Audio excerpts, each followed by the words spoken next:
Ba't mo nabalitaan ko ng gulo ka sa kantin? Parumbado ka talaga, Dani. Hindi totoo yun, ma'am. Pilit po ako pinapaamin ni Royce. Pero pinaglapot ko lang po yung totoo. Na hindi ako nangopya. Ano? Gusto mo iparating ko to sa district supervisor?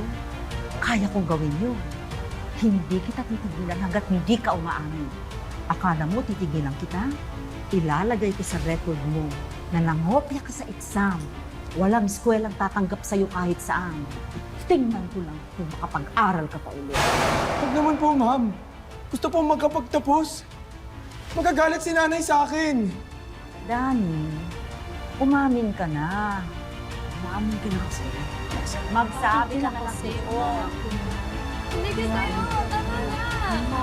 Lan! Dani! Kahit anong sabihin mo. Cheater! Cheater! Wala na, cheater! Tama na! Tama na!